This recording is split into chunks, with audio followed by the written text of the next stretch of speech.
The Dalai Lama, he is the most famous political refugee in the world. He has been in India since China invaded Tibet.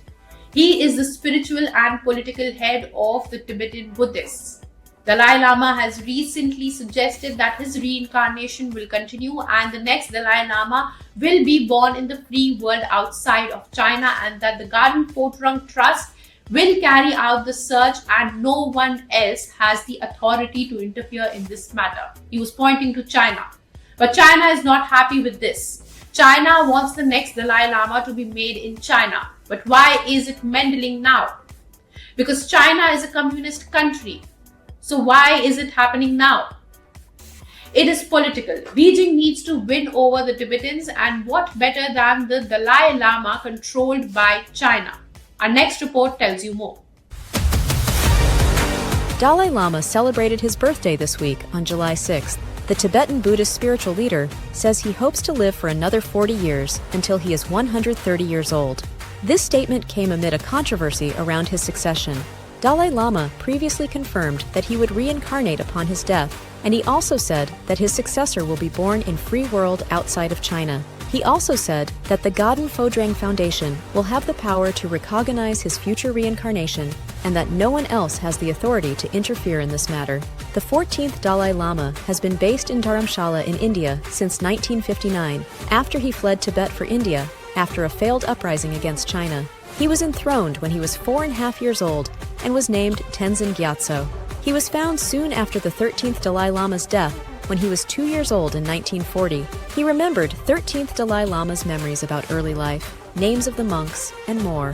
He also passed all the tests to be recognized as the next Dalai Lama.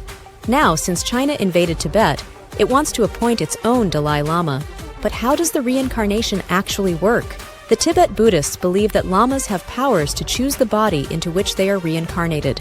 China says that the reincarnation of Dalai Lama, Panchen Lama, and other great Buddhist figures must be chosen by drawing lots from golden urn and approved by the government of China.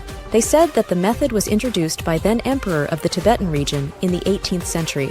The golden urn is now housed in the capital of Tibetan region in Lhasa in China now.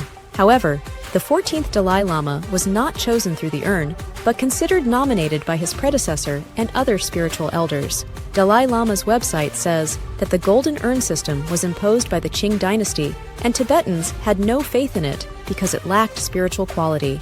As per the website, there has been only one occasion when Dalai Lama was recognized using this method. So what happens now? This is a battle of traditions, and Chinese have made further rules to use the urn method, claiming it's the right method, while Dalai Lama says it is inappropriate for Chinese communists, who explicitly reject even the idea of past and future lives, to meddle in the system of reincarnation. China is likely to name a Dalai Lama, while Dharamshala-based Tibetan leadership may claim the legitimate right to select the reincarnation. While it's a China-Tibet issue, India, which has been home to exiled Tibetans for decades, may be drawn into it. That's all for this week. We'll see you in the next. Till then, keep watching ET Now for the latest updates on markets, economies, and the world. If you like this video, then like, share and subscribe to ET Now.